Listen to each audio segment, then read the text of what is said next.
ಒಬ್ಬ ಸ್ಟಾರ್ ಇಲ್ಲ super star ಯಾವಾಗ ನಿಜವಾಗ್ಲೂ ಸೂಪರ್ ಸ್ಟಾರ್ ಆಗ್ತಾರೆ ಅಂತ ನಾನು ನಂಬೋದಂದರೆ ಒಂದು ಬಾಕ್ಸ್ ಆಫೀಸ್ ಕಲೆಕ್ಷನ್ ನಡೆಯುತ್ತೆ. ಅದು ಬಿಟ್ಟು ಮೀರಿದಾಗ ಅಣ್ಣ ನಾನು ಒಂದು ಸಿನಿಮಾ ಮಾಡಿದ್ದೀನಿ, ನನಗೆ ಒಬ್ಬರು ಗೆಸ್ಟ್ ಬಂದು ನನ್ನ ಸಿನಿಮಾ ಬಗ್ಗೆ ಮಾತಾಡಿದ್ರೆ ಒಂದು ಸ್ಟೇಜ್ ಸಿಗುತ್ತೆ, ಆಮೇಲೆ ಸಿನಿಮಾ ಏನು ಮಾತಾಡಿದೀವಿ ಅಂತ ಒಂದು ಕಂಟೆಂಟ್ ಬಗ್ಗೆ 4 ಜನಕ್ಕೆ ತಿಳ್ಕೊಳ್ಳೋಕ್ಕೆ ಒಂದು ಅವಕಾಶ ಸಿಗುತ್ತೆ. ಸೊ ಆ ಥರ ಟೈಮ್ ಸ್ಟಾರ್ ಬಂದಾಗ ಒಬ್ಬ ಸಿನಿಮಾಗೆ ಸಪೋರ್ಟ್ ಮಾಡಿದಾಗ ಏನಾಗುತ್ತೆ ಅಂದರೆ ಸಖತ್ ಹೆಲ್ಪ್ ಆಗುತ್ತೆ. ಆಮೇಲೆ ಹೊಸ ಹುಡುಗರು ನನ್ನಂಥ ಹೊಸ ಹುಡುಗರಿಗೆ ಒಂದು ಪ್ಲ್ಯಾಟ್ಫಾರ್ಮ್ ಸಿಗುತ್ತೆ. So I think that will make you a superstar ಅಂತ ಹೇಳೋಕ್ಕೆ ಇಷ್ಟಪಡ್ತೀನಿ. ಒಳ್ಳೇದಾಗಲಪ್ಪ Shreyas, that is all I would say. ನಿಮ್ಮ ಡ್ಯಾಡಿ ಜೊತೆ ನನ್ನ 3ನೇ ಸಿನಿಮಾ ಯಶವಂತ್, ಕೊಬ್ಬರಿ ಮಂಜಣ್ಣ, ನಮ್ಮ ಮಂಜಣ್ಣನವ್ರ ಜೊತೆ 3ನೇ ಪಿಕ್ಚರ್ ಯಶವಂತ್ ಅಂತ.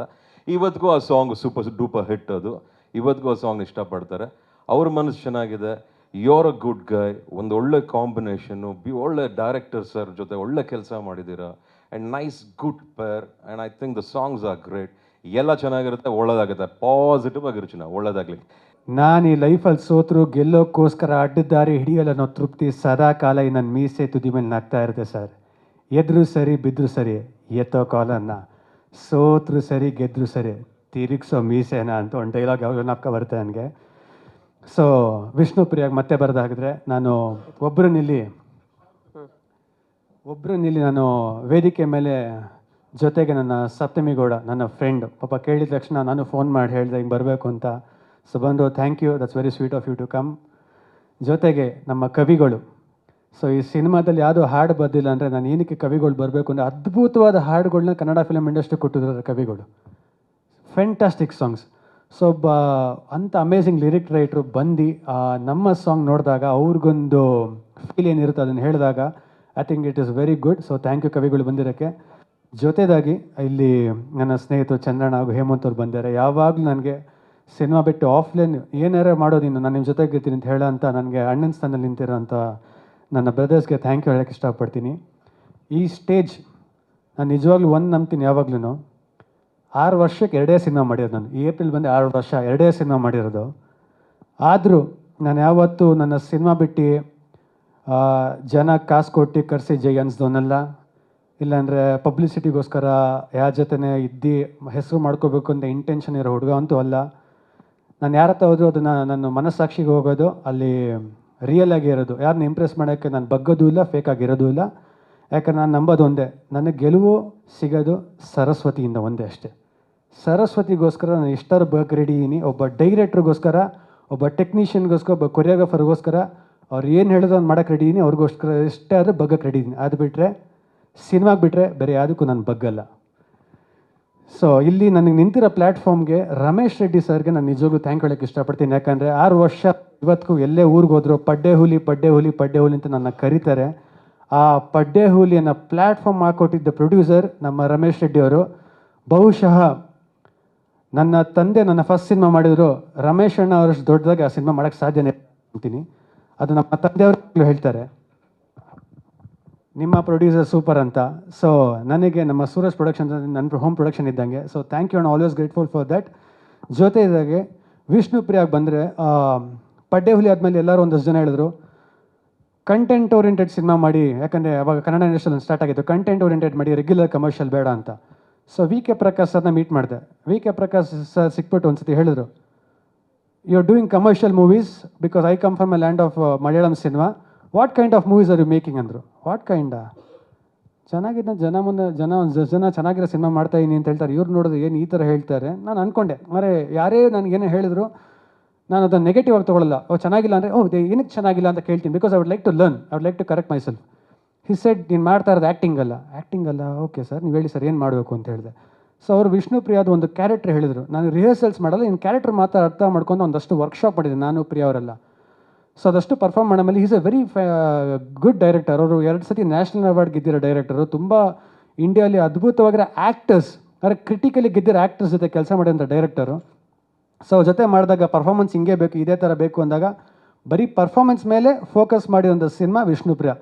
ಅದನ್ನ ಒಂದು ಕಂಟೆಂಟ್ ಓರಿಯೆಂಟೆಡ್ ನೈಜ ಘಟನೆ ಅಂತ ನಮ್ಮ ನಿರ್ಮಾಪಕರು ಹೇಳಿದ್ರು, ಅದರಲ್ಲಿ ನನ್ನ ಕತೆ ತಂದಿರೋದು ಅಂತ.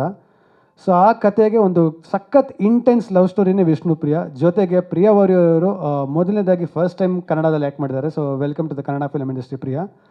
ಈ ಹುಡುಗಿಗೆ ಕನ್ನಡ ಗೊತ್ತಿರಲಿಲ್ಲ, ಬಟ್ ನನಗೆ ಆ್ಯಕ್ಟರ್ಗೆ ಯಾವಾಗಲೂ ಒಂದಿರುತ್ತೆ, ಪ್ರಾಂಪ್ಟ್ ಮಾಡಿದ್ರೆ ಆಗಲ್ಲ, ಆ್ಯಕ್ಟ್ರ್ ಯಾವಾಗಲೂ ಡೈಲಾಗ್ ಕಲ್ತ್ಕೊಂಬರ್ಬೇಕು. ನಾನು ಹಿಂಗೆ ಇವ್ರು ಕಲಿತಾರೆ ಅಂತ ಅಂದ್ಕೊಂಡೆ, but I was really amazed by your work ethic. ಯಾಕಂದರೆ ಪ್ರತಿದಿನ ಕನ್ನಡ ಡೈಲಾಗ್ಸ್ನ ಇಂಗ್ಲೀಷಲ್ಲಿ ಬರ್ಕೊಂಡು ಹಿಂದಿನ ದಿವಸ ಪ್ರಾಕ್ಟೀಸ್ ಮಾಡ್ಕೊಂಡು ಬಂದು ಬೆಳಿಗ್ಗೆ ಪರ್ಫಾರ್ಮ್ ಮಾಡ್ತಾ ಇದ್ದ ಹುಡುಗಿ. So I really congratulate you on that.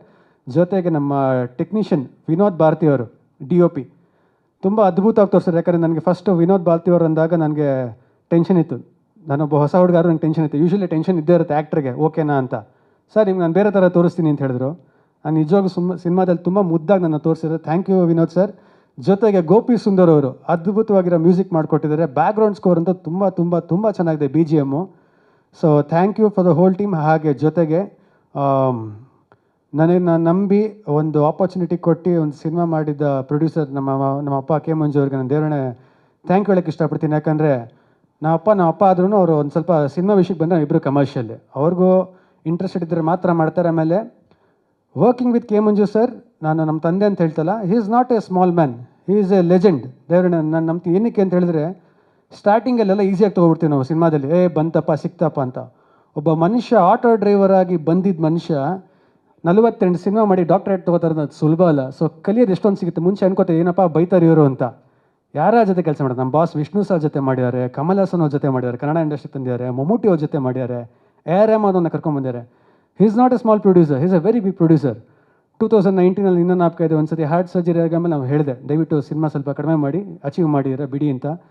So ಅವ್ರಿಗೊಂದು ಸಖತ್ ಸಿನಿಮಾ ಸೆನ್ಸಿಂದ ಒಂದು ಒಳ್ಳೆ ಕಥೆಯನ್ನು ಮಾಡಿಸಿದ್ರು. ಫಸ್ಟ್ ನಂಗೆ ಮಾಡೋಕ್ಕೆ ಇಷ್ಟ ಇರಲಿಲ್ಲ ಅದನ್ನು, ಬಟ್ ಇವತ್ತು ಸಿನಿಮಾ ನೋಡಿದ್ರೆ ಒಂದು ರೆಗ್ಯುಲರ್ ಕಮರ್ಷಿಯಲ್ ಬಿಟ್ಟು ಒಂದು ಕಂಟೆಂಟ್ ಓರಿಯೆಂಟೆಡ್ ಮೂವಿ ಜೊತೆ ಒಂದು ಕಮರ್ಷಿಯಲ್ ಆಸ್ಪೆಕ್ಟ್ ಇಟ್ಕೊಂಡು ಬಂದಿರೋಂಥ ಸಿನಿಮಾ ಕತೆ ಕೊಡ್ಸೋದಕ್ಕೆ ಥ್ಯಾಂಕ್ ಯು ಹೇಳೋಕ್ಕೆ ಇಷ್ಟಪಡ್ತೀನಿ.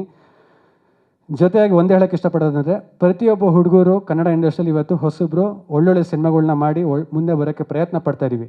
ನಾನು ನಮ್ಮ ಆಡಿಯನ್ಸಲ್ಲಿ ಕೇಳ್ಕೊಳ್ಳೋದಿಲ್ಲ, ಹೇಳೋದೇನು ಅಂತ ಹೇಳಿದ್ರೆ ಒಳ್ಳೆ ಟ್ಯಾಲೆಂಟ್ಸ್ ಬಂದಾಗ ಸಪೋರ್ಟ್ ಮಾಡಿ, ಹೇಳೋಕ್ಕೆ ಚೆನ್ನಾಗಿರುತ್ತೆ, ಇದು ಮಾಡಿ ಅದು ಮಾಡಿ ಅಂತ ಮಾಡಿದವ್ರಿಗೆ ಸಪೋರ್ಟ್ ಮಾಡಿದಾಗ ಏನಾಗುತ್ತೆ ಅಂದರೆ ಇನ್ನು 10 ಜನಕ್ಕೆ ಚಾನ್ಸಸ್ ಸಿಗುತ್ತೆ. ಆಮೇಲೆ ಮಾಡಿರೋಂಥವ್ರಿಗೂ ಇನ್ನೂ 5 ಚಾನ್ಸಸ್ ಸಿಗುತ್ತೆ. ಯಾಕಂದರೆ ವಿತ್ ಆಲ್ ಅವರ್ ಹಾರ್ಟ್ ಅನ್ಸು ನಾವು ಕೆಲಸ ಮಾಡ್ತೀವಿ. ನನಗೆ ಸಿನಿಮಾ ಬಿಟ್ಟರೆ ಬೇರೆ ಗೊತ್ತಿಲ್ಲ. ನಂಗೆ ತುಂಬ ಜನ ಹೇಳ್ತಾರೆ, ಯಾಕಪ್ಪ ಒಂದು ಸಿನಿಮಾ ಮಾಡ್ತೀಯಾ, ಆರಾಮಾಗಿ ಒಂದು ಪಬ್ ಮಾಡ್ಬಿಡು ನೆಮ್ಮದಿಯಾಗಿರೋದು ಅಂತ. ನನಗೆ ಕಾಸು ಊಟ ಮಾಡೋಕ್ಕೆ ಹಾಕೊಳ್ಳೋಕೆ ಬಟ್ಟೆ ಅಷ್ಟೇ ಸಾಕು, ನಂಗೆ ಅದು ಬಿಟ್ಟರೆ ಕಾಸು ನೆಸೆಸರಿ ಇಲ್ಲ. ನನಗೆ ಸಖತ್ ಖುಷಿ ಸಿಗೋದೇನು ಅಂತ ಹೇಳಿದ್ರೆ, ಓಕೆ ಕಟ್ ಅಂದಮೇಲೆ ಬಂದು ಮಾನಿಟ್ರಲ್ಲಿ ಪ್ಲೇಬ್ಯಾಕ್ ಅಂತ ಹೇಳಿದಾಗ ಒಂದು ಪ್ಲೇಬ್ಯಾಕ್ ನೋಡ್ತೀವಲ್ಲ, ಆ ಪ್ಲೇಬ್ಯಾಕ್ ನೋಡಿದಾಗ ಆಗೋ ಖುಷಿ ನಮ್ಮ ಅಮ್ಮನಾಣೆ ನಂಗೆ ಬೇರೆ ಏನರಲ್ಲೂ ಆ ಸುಖ ಸಿಗಲ್ಲ. So cinema is only thing I know. And ಖಂಡಿತವಾಗ್ಲೂ ನನಗೆ ಮುಂದೆ ಬೇರೆ ಬೇರೆ ಥರ ಡಿಫ್ರೆಂಟ್ ಸಿನಿಮಾಸ್ ಮಾಡೋಕ್ಕೊಂದು ತುಂಬ ಆಸೆ ಇದೆ. ಮಲ್ಟಿ ಲ್ಯಾಂಗ್ವೇಜ್ ಸಿನಿಮಾಸ್ ಮಾಡೋಕ್ಕೊಂದು ಆಸೆ ಇದೆ. ಸೊ ಆಸೆಗೆ ವಿಷನ್ಗೆ ಅದಕ್ಕೆ ಲಿಮಿಟ್ ಇಲ್ಲ. ಸೊ ನಾನು ಕನ್ಸು ಕಾಣೋ ವ್ಯಕ್ತಿ. ಯಾಕಂದ್ರೆ ನಾನು ಇತ್ತೀಚೆಗೆ US ಹೋಗಿದ್ದಾಗೂ ನಾನು ಇದು ಫನ್ನಿ ಅನ್ಸೋದು ಏನೇ ಅನ್ಸೋದು, ಬಟ್ ಇದು ಸತ್ಯ. ನಾನು ಹಾಲಿವುಡ್ಡಿಂದನೂ ಲೈಕ್ ಯಾರು ಅಲ್ಲಿ ಕೆಲಸ ಮಾಡೋಂಥ ಡೈರೆಕ್ಟರ್ಸು ಅವ್ರ ಹತ್ರ ಏನಕ್ಕೆ ಕಲಿಯೋಕ್ಕೆ ಸಿಗುತ್ತೆ, ಅವ್ರ ಹತ್ರ ಒಂದು ವರ್ಕ್ಶಾಪ್ ಮಾಡೋಕ್ಕಾಗತ್ತಾ ಅಂತ ಹೋದಂಥ ಹುಡುಗ ನಾನು. ಸೊ ಒಳ್ಳೆ ಸಿನಿಮಾಗಳು ಮಾಡಬೇಕು, ನಮ್ಮ ಆಡಿಯನ್ಸ್ ಒಳ್ಳೆ ಸಿನಿಮಾ ಗೆಲ್ಲಿಸ್ತಾರೆ. ಸೊ ನನ್ನ ಬೆಳೆಸಿ ಕಾಪಾಡಿ ಹರಿಸಿ ಅಂತ ನಾನು ಕೇಳ್ಕೊತೀನಿ. ಇದು ಬಿಟ್ಟರೆ ಬೇರೆ ಏನು ನನಗೆ ಗೊತ್ತಿಲ್ಲ. Thank you. ಜೈ ಹಿಂದ್, ಜೈ ಕರ್ನಾಟಕ. ಮಾತು ಥ್ಯಾಂಕ್ ಯು. ಜೊತೆಯಾಗಿ ಇಲ್ಲಿ ಒಂದು ನಾಪ್ಸ್ಕೋಬೇಕು, ವಿಷ್ಣು ಪ್ರಿಯಾ ಅಂತ ಹೇಳಿದ್ರೆ ಇಲ್ಲಿ ಲವ್ ಸ್ಟೋರಿ ವಿಷ್ಣು ಮತ್ತು ಪ್ರಿಯಾ. ಇದು ಜೊತೆಗೆ ವಿಷ್ಣು ಪ್ರಿಯಾ ಅಂತ ಹೇಳಿದ್ರೆ ನಮ್ಮ ಬಾಸ್ ವಿಷ್ಣು ಸರ್ಗೆ ಯಾವಾಗಲೂ ನಾವು ಪ್ರೀತಿಸೋ ವ್ಯಕ್ತಿಗಳು. ಸೊ ವಿಷ್ಣು ಪ್ರಿಯಾ ಅಂದರೆ ಅದು ಕೂಡ ಮೀನ್ ಆಗುತ್ತೆ ಅಂತ ಹೇಳಕ್ಕೆ ಇಷ್ಟಪಡ್ತೀನಿ. Thank you.